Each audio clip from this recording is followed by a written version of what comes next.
Friends, peace be with you. Welcome to this Maundy Thursday service. As we center ourselves, as we focus ourselves and ground ourselves in the knowledge and promise of God's love, I invite us to sing through this chant, Don't Be Afraid, thanks to John Bell and the Iona community. We'll sing through this a handful of times.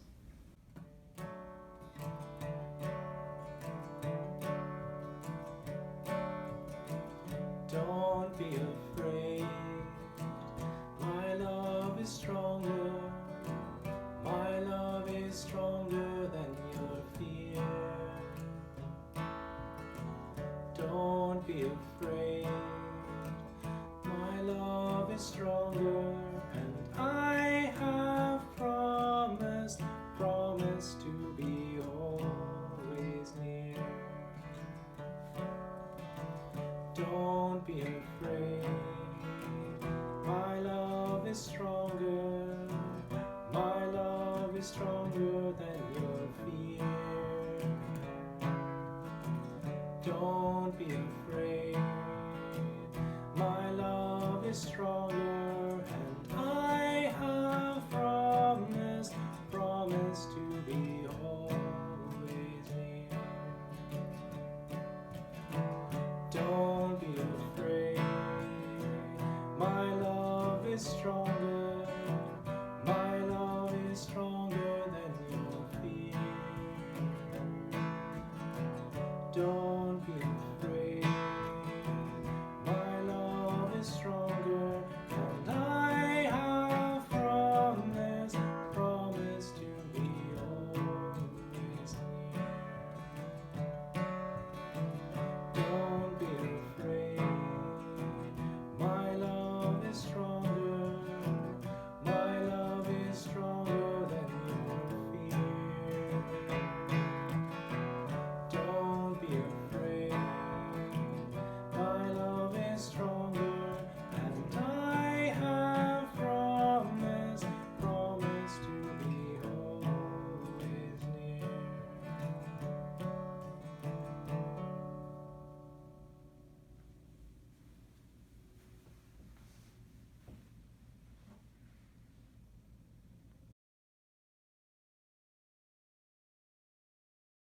Welcome to the Joint Ecumenical Maundy Thursday service. This year you will see parts of our service take place at Church of the Covenant, Old West Church, Emmanuel Episcopal Church, and here on the Commons at Common Cathedral. In 2015, we came together, 4 worshiping congregations, in response to the closing of the Long Island Bridge. Long Island housed some of the largest shelters in Boston. When the bridge was closed, over 700 unhoused siblings were displaced. One of the ways our community responded was to gather on this night, Maundy Thursday, to worship together. Today, we continue to worship, but this year, in the midst of a pandemic, we do it with a bit more distance between us. We worship together, and once again, we hold those who call the streets and shelters of Boston home in our prayers. They have no way to stay home or to shelter in place. Here at Common Cathedral, we continue to meet even in the midst of pandemic. Every Sunday, we worship here by the fountain.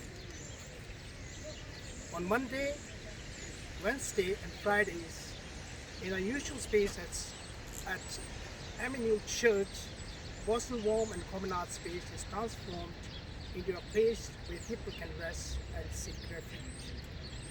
We have food for 200, a place to rest your head, and most importantly, access to bathrooms where people can wash their hands.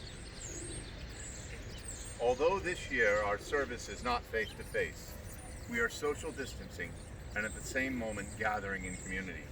It is our hope that you feel the pull of worship on this solemn night. Please, settle in, take a deep breath, feel the Spirit in you and around you and upon the streets of Boston. O God of truth, prepare our minds to hear and heed your holy word. Fill every heart that longs for you with your mysterious presence, Lord. Almighty Creator, with your homeless Son and blessed Spirit, hear our prayer. Teach us to love eternal truth and seek its freedom everywhere. Amen.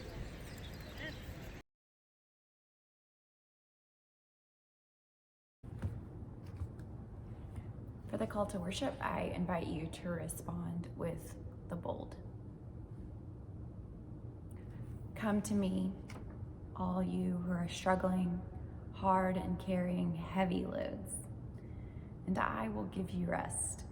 Put on my yoke and learn from me. I'm gentle and humble, and you will find rest for yourselves.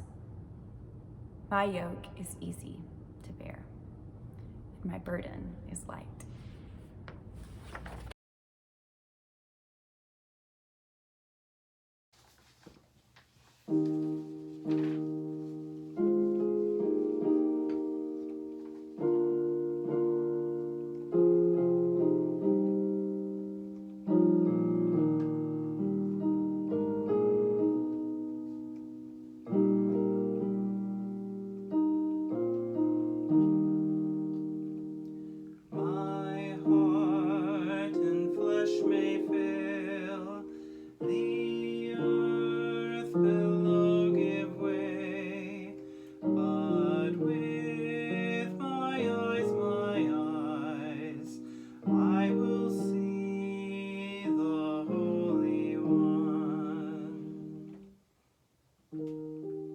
How long will you harass me and crush me with words?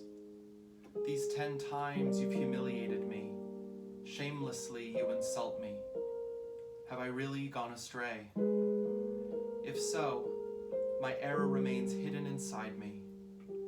If you look down on me and use my disgrace to criticize me, know then that God has wronged me and enclosed his net over me. My heart and flesh may fail, the earth below give way, but with my eyes, I will see the Holy One. If I cry violence, I'm not answered. I shout, but there is no justice. The divine walled up my path so I can't pass and put darkness on my trail, stripped my honor from me, removed the crown from my head, tore me down completely so that I'll die, and uprooted my hope like a tree. The Creator's anger burns against me. God considers me the divine's enemy. The Almighty's troop come as one and construct their siege ramp against me. They camp around my tent. My heart and flesh may fail, the earth below give way, but with my eyes, I will see the Holy One. God has distanced my family from me. My acquaintances are also alienated from me. My visitors have ceased. Those who know me have forgotten me. My guests and female servants think me a stranger. I am a foreigner in their sight. I call my servant and they do not answer. I myself must beg them. My breath stinks to my spouse. I am odious to my children. Even the young despise me. I get up and they rail against me. All my closest friends despise me.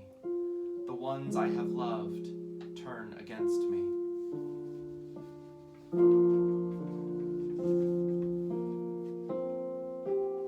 My heart and flesh may fail, the earth below give way, but with my eyes, I will see the Holy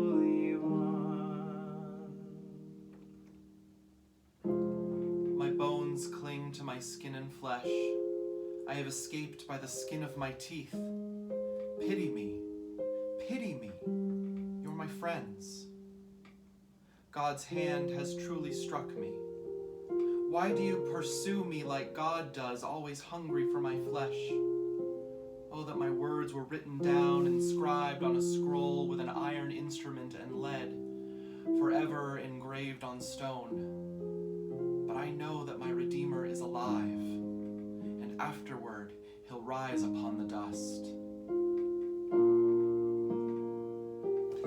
My heart and flesh may fail, the earth below give way, but with my eyes, I will see the Holy One.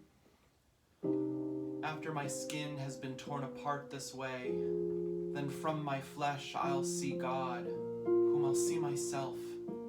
My eyes see and not a stranger's. I am utterly dejected. You say, how will we pursue him so that the root of the matter can be found in him? You ought to fear the sword yourselves, for wrath brings punishment by the sword. You should know that there is judgment. My heart and flesh may fail, the earth below give way, but with my eyes, I will see the Holy One. My heart and flesh may fail, the earth below give way, but with my eyes, I will see the Holy One.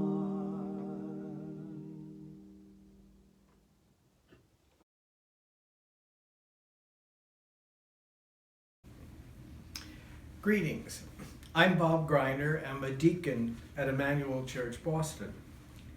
Today we begin the Great Triduum, the most holy 3 days in the Christian year, ending with the great vigil of Easter on Saturday night. I know many of us are disappointed that we are not able to gather in person, and specifically on this day when we are not able to enact the rite of foot washing. But at some point today, we can still practice foot washing in our homes. If you follow the Episcopal tradition, you can use today's service as outlined in the Book of Common Prayer on pages 274 and 275. You will notice that there are no specific directions about how the foot washing is to be done. And so we're free to experiment in any way we find novel or comfortable.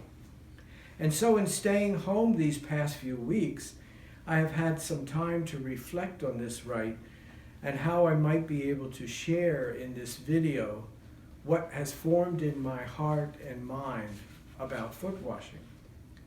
But first, last year I read the gospel for the day that talked about water, probably the baptism of John. After the service, a young man came up to me and said, "You are from Philadelphia, aren't you?"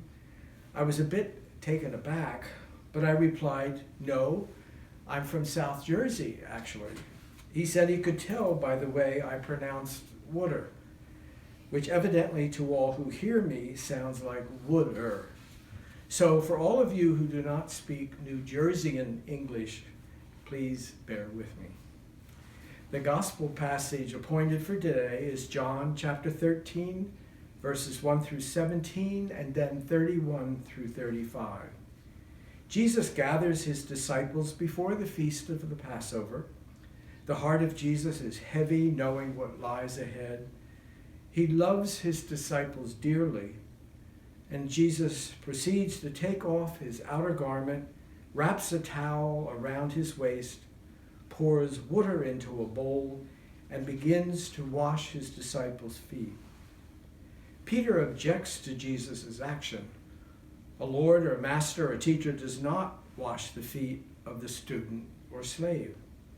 Jesus reprimands Peter by saying that unless Peter lets Jesus wash his feet, then Peter has no place in Jesus' inner community. Peter then goes overboard, as Peter often does, and boldly explores Jesus to wash not only his feet, but also his hands and also his head. I want to spend some moments on a portion of today's gospel reading that follows Peter's boldness. That is chapters 13, verses 12 through 17, and 31 through 35. So, verse 12. After Jesus washed the disciples' feet, he put on his robes and returned to his place at the table. He said to them, "Do you know what I have done for you? You call me teacher and Lord, and you speak correctly, because I am.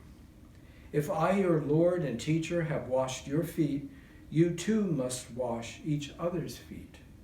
I have given you an example. Just as I have done, you also must do. I assure you, servants aren't greater than their master, nor are those who are sent greater than the ones who sent them. Since you know these things, you will be happy if you do them." And skipping to verse 31, when Judas was gone, Jesus said, "Now the human one has been glorified, and God has been glorified in him. If God has been glorified in him, God will also glorify the human one in himself, and will glorify him immediately. Little children, I'm with you for a little while longer. You will look for me, but just as I told the religious leaders, I also tell you now, where I am going, you cannot come. But I give you a new commandment: love each other, just as I have loved you. So you also must love each other. This is how everyone will know that you are my disciples, when you love each other." There is a great deal going on in this passage. This dinner, unlike the other three Gospels, was not a Passover meal.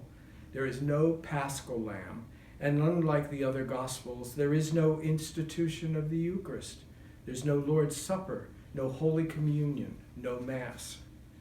Why in the Gospel of John would Jesus wash the feet of his disciples as the central act of his last meal with his friends? For most Christians, foot washing is an act that is done once a year to reenact this part of the gospel. Scholar Mary Colo says in her book, Welcome into the House of God, the foot washing in John 13. Foot washing had particular significance in the synagogue, where it recalled God's apparition to Abraham under the oaks of Mamre. In Genesis chapter 18, verse 4, Abraham says to the three strangers who just showed up, "Let a little water be brought and wash your feet and rest yourselves under the tree." In his act of offering water for cleansing, Abraham established in the Jewish tradition the great model of hospitality.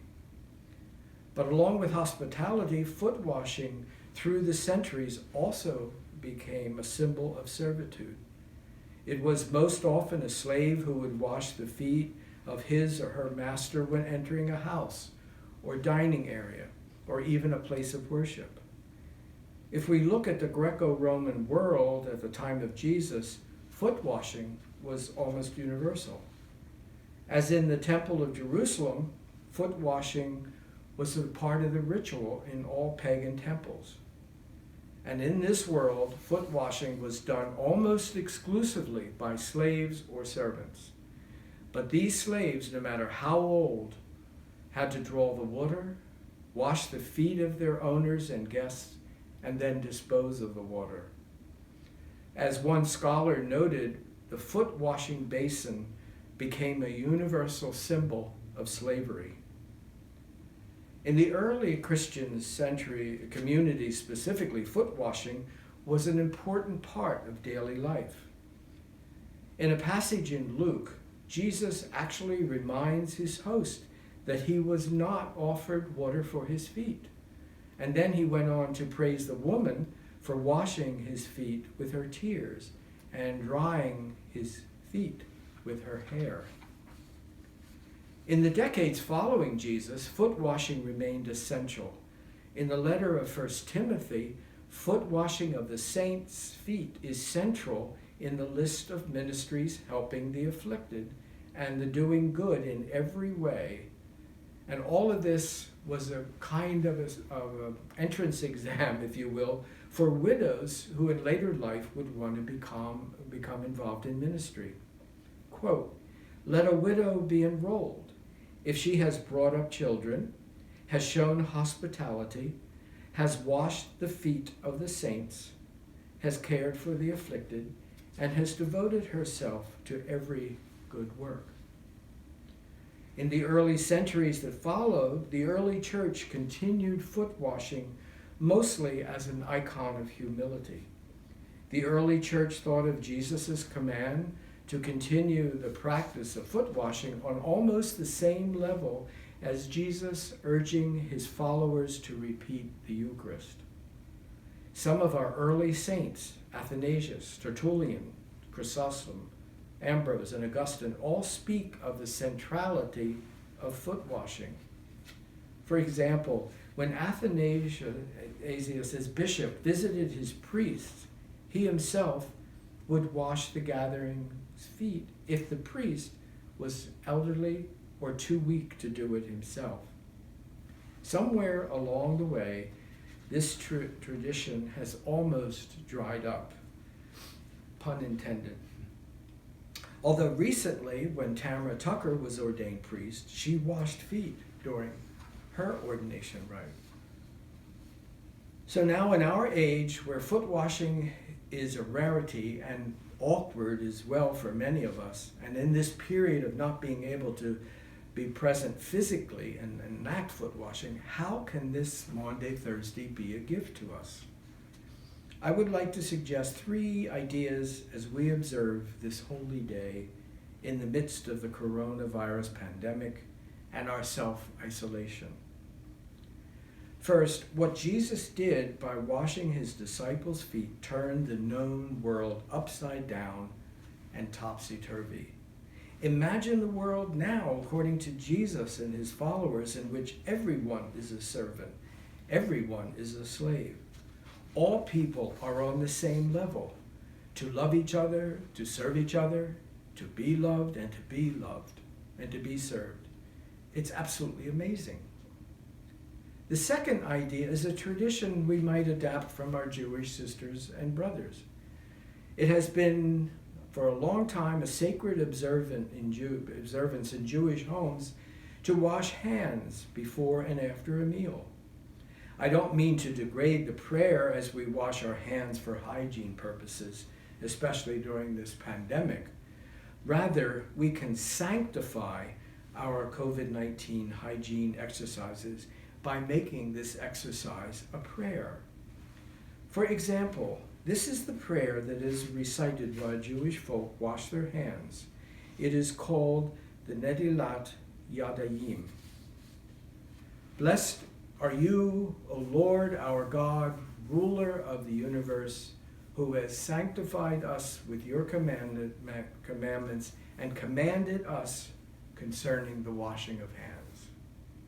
This simple act, like washing someone's feet, expresses love for the divine and for those who share in a meal.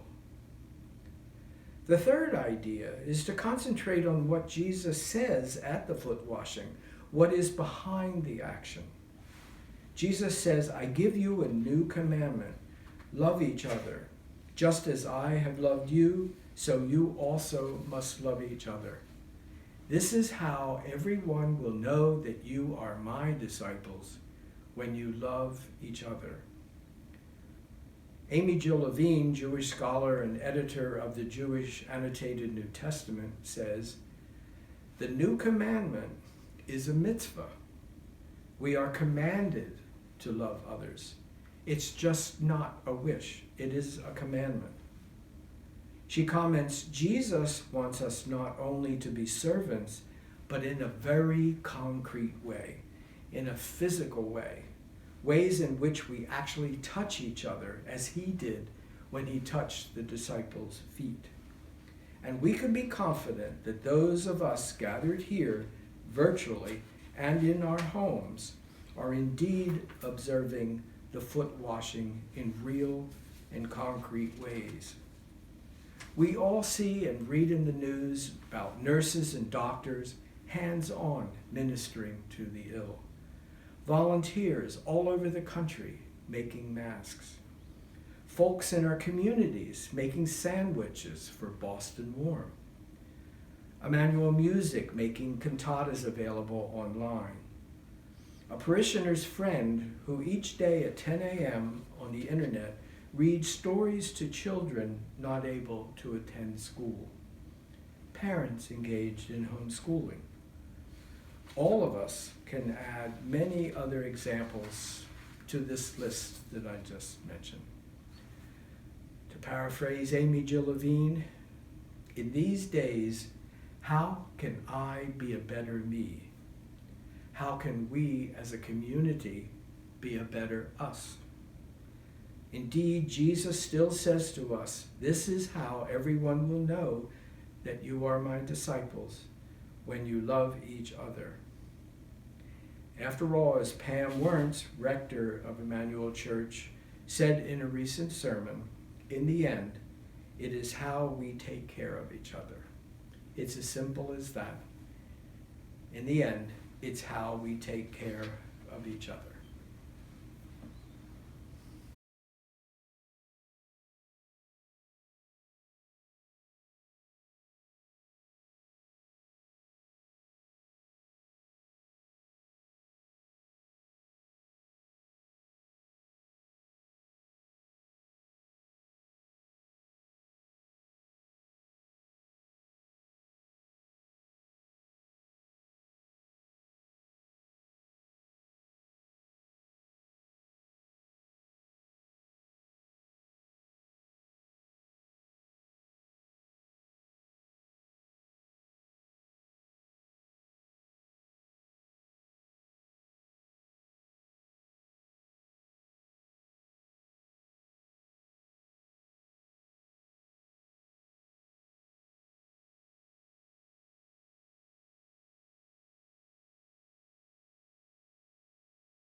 Don't be afraid, my love is stronger.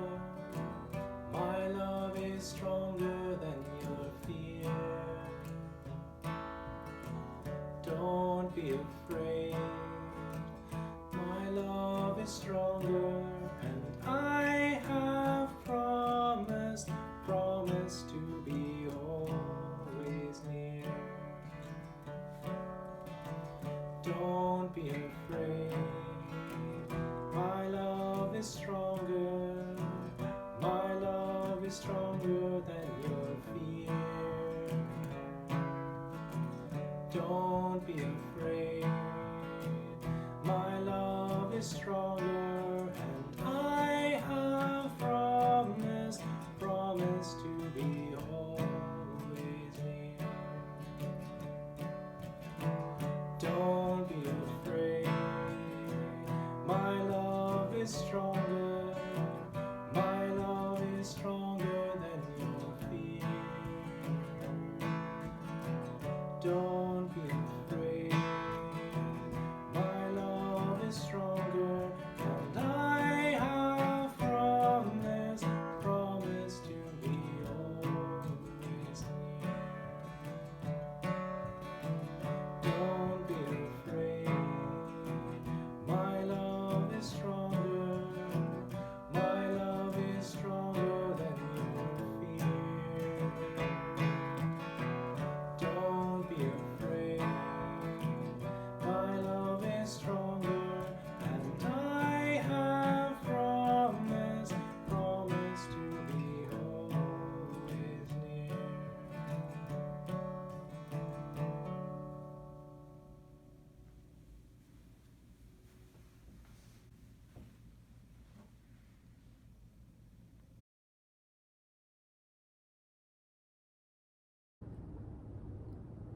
For the prayers of the people, the communal response will come after the statement, truth is powerful and will prevail. So a statement by Sojourner Truth, and we as the community will respond, Holy God, holy and mighty, holy immortal one, have mercy on us. Please join me in a posture of prayer. Gracious and loving God, let us speak the truth to our neighbors, truth to each, for trans is beautiful. Truth is powerful and will prevail. Holy God, holy and mighty, holy immortal one, have mercy on us. Divine perfect peace, your peacemaking is hard almost as war, the difference being one we can stake life upon. Let us not be satisfied with simply bandaging the wounds of victims beneath the wheels of injustice, but let us not stop until we have driven a spoke into the wheel itself. Black Lives Matter. Truth is powerful and will prevail. Holy God, holy and mighty, holy immortal one, have mercy on us. Perfect teacher, friend, and guide, you teach us to live in a community of equity, justice, and love with one another, yet we have failed. We have pursued power over peace, promoted inequity over inclusion. Strengthen and embolden us to stand against forces that seek to instill nationalism over love of neighbor, hatred over healing, guns and militarism over good schools and medical care for all. Until never again is ancient history, and we truly are a place where your kingdom has come and peace reigns on earth. Truth is powerful and will prevail. Holy God, holy and mighty, holy immortal one, have mercy on us. Christ, who was arrested, tried, and murdered, empower and strengthen us to resist and persist in the face of evil in whatever forms it presents itself. May we go to jail. May we not remain silent when confronted with a pathology of naked power which rules our country and dominates half the world, which shamelessly wastes our resources as well as people, which leaves in its wake racism, poverty, foreign exploitation, and war. We say her name. Truth is powerful and will prevail. Holy God, holy and mighty, holy immortal one, have mercy on us. Gracious and holy love, we become what we love, and who we love shapes what we become. If we love things, we become a thing. If we love nothing, we become nothing. Imitation is not the literal mimicking of Christ. Rather, it means becoming the image of the beloved, an image disclosed through transformation. This means that we are to become vessels of God's compassionate love for others. Love is love. Truth is powerful and will prevail. Holy God, holy and mighty, holy immortal one, have mercy on us. Almighty provider and creator of all, continually delight our imaginings and inspire our dreams, for we intend to bear great fruit. Water is life. Truth is powerful and will prevail. Holy God, holy and mighty, holy immortal one, have mercy upon us. Creator, Redeemer, and Sustainer, we are no longer ours, but yours. May we go forth without fear, for you have made us holy, each made in you. Let this be our hope. Let this be our truth, for truth is powerful and will prevail. Holy God, holy and mighty, holy immortal one, have mercy upon us. Amen.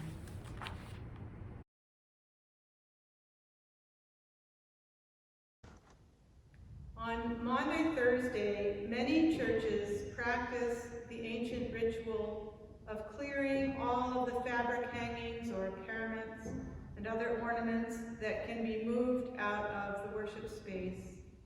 Vestments, linens, candlesticks, vessels, book stands, and so forth. This practice at the end of Maundy, Thursday is called stripping the altar. And it reminds us of the humiliation of Jesus when he was arrested, mocked, tortured, and executed by Roman soldiers.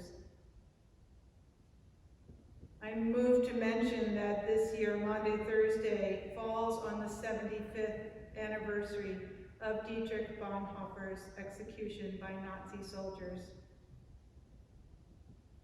According to his family, he had already instructed his parents to give away all of his clothing.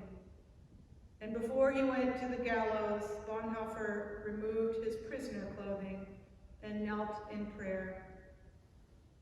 May his memory be for a blessing. This evening, our practice of stripping the altar is accompanied by the traditional recitation of Psalm 22, which begins with the sharp cry of utter despair and distress, the sureness of death. And yet, the psalm ends with hope for a people yet unborn, that they will know the saving deeds that love has accomplished. There are no other closing words or music.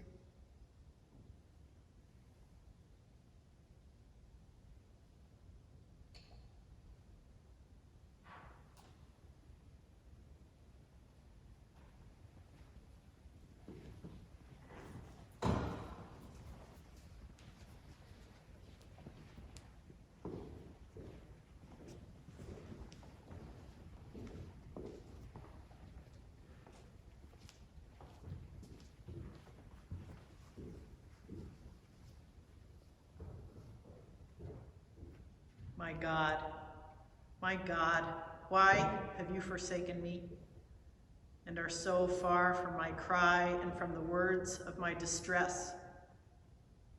Oh my God, I cry in the daytime, but you do not answer. By night as well, but I find no rest. Yet you are the Holy One, enthroned upon the praises of Israel. Our forebears put their trust in you. They trusted, and you delivered them. They cried out to you and were delivered. They trusted in you and were not put to shame. But as for me, I am a worm and less than human, scorned by all and despised by the people. All who see me laugh me to scorn. They curl their lips and wag their heads, saying, "You trusted in God for deliverance. Let God rescue you if God delights in you." Yet you, O God, are the one who took me out of the womb and kept me safe upon my mother's breast. I have been entrusted to you ever since I was born. You were my God when I was still in my mother's womb. Be not far from me, for trouble is near, and there is none to help. Many young bulls encircle me. Strong bulls of Bashan surround me. They open wide their jaws at me, like a ravening and roaring lion. I am poured out like water. All my bones are out of joint. My heart within my breast is melting wax. My mouth is dried out like a potsherd. My tongue sticks to the roof of my mouth. And you have laid me in the dust of the grave. Packs of dogs close me in, and gangs of evildoers encircle around me. They pierce my hands and my feet. I can count all my bones. They stare and gloat over me. They divide my garments among them. They cast lots for my clothing. Be not far away, O God. You are my strength. Hasten to help me. Save me from the sword, my life from the power of the dog. Save me from the lion's mouth, my wretched body from the horns of wild bulls. I will declare your name to my people. In the midst of the congregation, I will praise you. May all who fear you, O God, give praise. May the offspring of Israel stand in awe, and all of Jacob's line give glory. For you do not despise nor abhor the poor in their poverty. Neither do you hide your face from them. But when they cry to you, you hear them. My praise is of you in the great assembly. I will perform my vows in the presence of those who worship you. The poor shall eat and be satisfied, and those who seek you shall praise you. May your heart live forever. All the ends of the earth shall remember and turn to you, and all the families of the nations shall bow before you. For yours is the royal power, O God.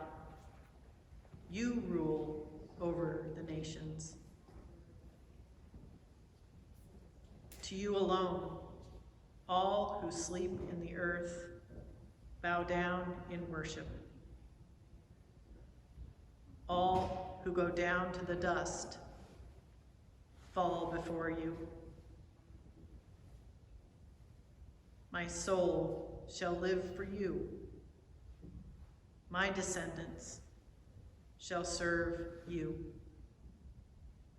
They shall be known as yours forever. They shall come and make known to a people yet unborn the saving deeds that you have done.